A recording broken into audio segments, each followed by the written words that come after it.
Hi there, we're here today in West Philly Tool Library, and I'm here with Kathleen O'Donnell, and we're talking a bit about the Tool Library here, how it works. First of all, thank you for having us. Sure.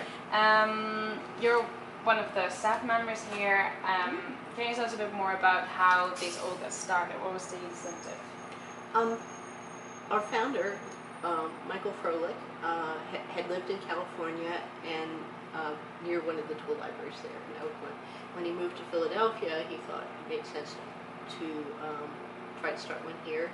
And he had bought a house and needed stuff and saw the need in the neighborhood for home repair and home improvement, and was interested in helping people be able to stay in their homes. So that was the main incentive. Okay. Also promoting cooperation and, you know. Yeah.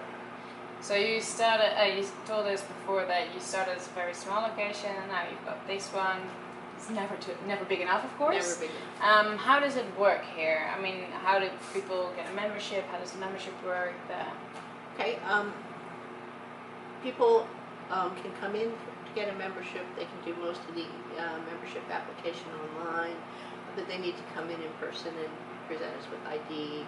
So we don't do any kind of deposit or anything, so we need at least some idea who they are. Yeah. We also ask for a couple of references, and we call them to say, is this a responsible person?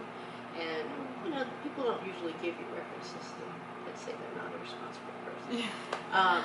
But we get to hear a lot of nice stories from people's fathers, wives, about that. A wonderful person. Yeah.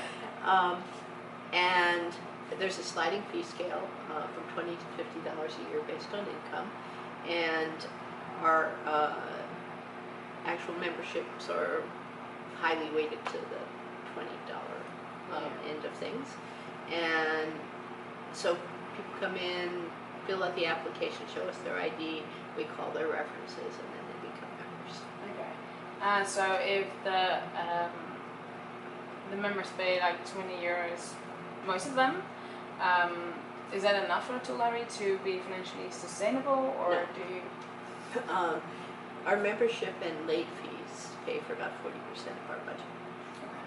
And we raise money through tool sales and donation campaigns and grants to cover the rest. Yeah. And so you have a staff that gets paid? Yeah, we had pay for about 18 hours a week of tool librarian time. Okay. It's people like me who maintain the tool library, check tools in and out, and help people learn to use them. And sometimes we've also been able to pay a tool repair person or an administrator, but usually not both. Yeah. And it's very valuable to have somebody who can do administrative tasks and sort of think outside of the day-to-day. So I'm always glad when that happens. Yeah. So the staff now exists of about how many people? Two people. That's the staff. And the volunteers are A couple. a couple. Okay. Right, and then there's the board who sets direction and does some kinds of projects. Okay. Would you like to have more volunteers? Do you think that's necessary for the tool library to keep growing in the future, or? I think volunteers would let us do more than routine checking stuff in and out and keeping it organized. Yeah. We'd be able to do more classes, and sometimes volunteers would do classes too, so that would be another way they could be valuable. We have somebody who's volunteered to run a class on how to restore old wood planes, and because we have several that are not in great shape. And so we could give a class where people would learn a skill and also help us improve our tools. So that kind of volunteer is particularly valuable. Yeah. Sometimes we have very busy days, and having someone else in the tool library would be very helpful. So you're in generally here by yourself, like one person? Yes. Too? Okay. Because it's kind of a big room, so yeah, I totally understand that. I had a day last night, no, the night before last, when I had 130 transactions in 3 hours. And I didn't do anything else but that. Yeah. You know, And even just keeping things up requires more than that because things have to be put away or organized. People do help put stuff away, but I have to go back and make sure things are in the right place. Yeah. Yeah. It takes a lot of time to be librarian on your own during those hours. So you're one of the paid staff. Is this your income, your main income? Or? I'm semi-retired. Okay. Do you think it's not the main income for anybody? And it really couldn't be because I get paid for 9 hours a week and Judson gets paid for 9 hours a week. Okay. We've never had enough money to have a full-time staff person. Yeah. Do you think that a tool library should be something that people could actually rely on income here? Boy, that would be lovely. Yeah. I can only imagine that happening if we do the kind of group grant. And then I don't think still we would be able to have every location have a full-time person. But there might be one full-time job. Yeah. Yeah, maybe then you'd be able to attract more volunteers. Who knows? That would be... When you've talked to other tool libraries, what kind of things are they using volunteers for? For the librarian stuff mainly, actually. I think the people that get paid are the people that work on the idea. They don't necessarily are in the tool library. They're not the ones checking in and checking out this stuff. That's the librarian, and most of them are volunteers. Yeah. We haven't found much interest in that, honestly. Okay, so when people become a member here, do they do it for like the tool library community or just for practical reasons? They do it for practical reasons. That's somewhat a facility issue for us, I think. I think if we had a facility where there were more places you could hang out and it would be easier to be a community, I think that would make volunteering more attractive. So, okay, and for right now, what do you think the biggest impact the tool library is making on like the neighborhood, or what do you think the biggest impact the tool library does? I think it's helping people keep their homes in repair. For a reasonable price. And also supporting community gardening, and I think that's really important. Yeah, okay, that way. What do you think the biggest challenge for tool libraries in the future?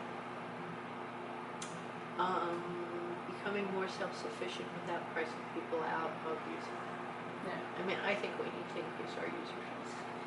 Yeah. And I think we could do it by creating more categories. Yeah, so not having just the steps be higher too. Yeah. I think that would help, but I don't think it's ever going to be completely self-sufficient. That's the thing a lot of tool libraries struggle with. Be financially sustainable, that's a hard task to do. It is. Yeah. What advice would you give people who are starting up their own tool library? What's important? I would say planning for volunteers from the beginning, and also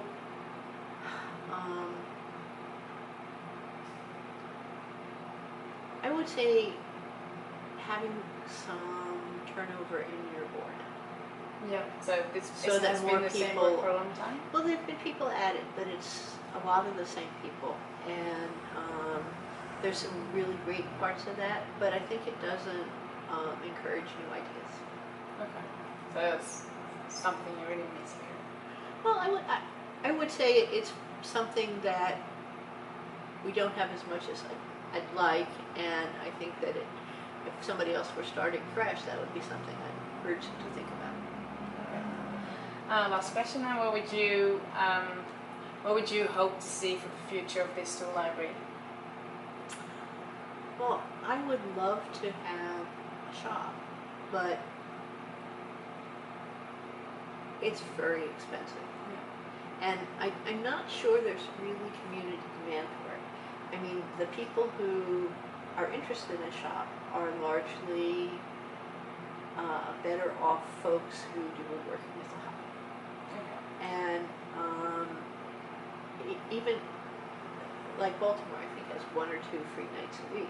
But they support their shop by having contracts to have classes there, and also having very expensive classes. Some of them definitely are, yes. Yeah. And I understand. Hi, we're not quite open yet. Oh, okay. Sorry.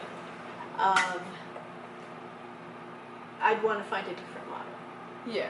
if we were going to have a shop. I would love to have a shop. I'm a woodworker, cool. but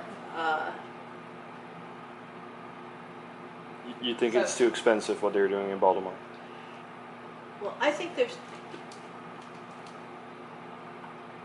the cost of having the shop, the cost of having skilled people to manage the shop.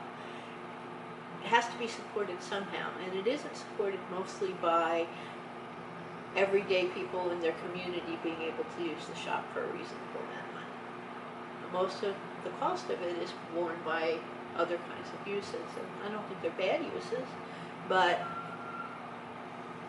our hope is really to help this be a diverse neighborhood by both